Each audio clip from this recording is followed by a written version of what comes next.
A starving male lion suddenly charged at the vehicle. Its 2-ton weight nearly collapsed the roof. Only the woman's hand holding it up slowed the roof's cave-in.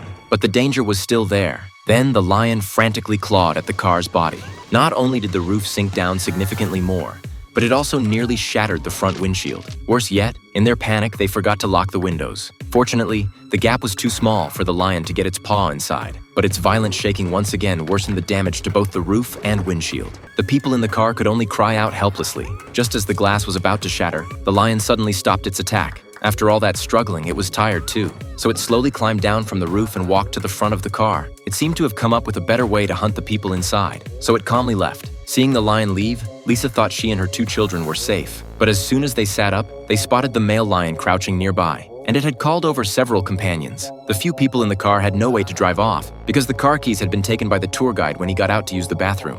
Unlucky for him, the guide ran into a lion right after getting out. Although he had a rifle, his aim was terrible. He fired more than a dozen shots without hitting it. In the end, he was caught and eaten by the lion. So, if they stayed trapped in the car, even if the lions didn't eat them, they'd die of thirst. Luckily, it rained heavily that night. They quickly opened the car door and caught some rainwater with their hands to drink. But they didn't notice that the male lion had quietly come around to the back of the car. At the critical moment, lightning suddenly struck from the sky. That finally scared off the fierce lion. Early the next morning, the boy saw a blinding bright spot on the ground. To figure out what it was, the girl took the camera to zoom in and look. She discovered it was the car keys the guide had dropped. This gave them hope of survival again. For her son and daughter, Lisa decided to risk going to retrieve the keys. After seeing no sign of lions around, Lisa quickly walked toward the keys, but she didn't know the cunning lion was lying in ambush in the grass. Her daughter in the car spotted the lion first and immediately banged on the window to warn her mother. But at this point, Lisa was only a few meters from the keys. No matter how dangerous it was, she wouldn't give up.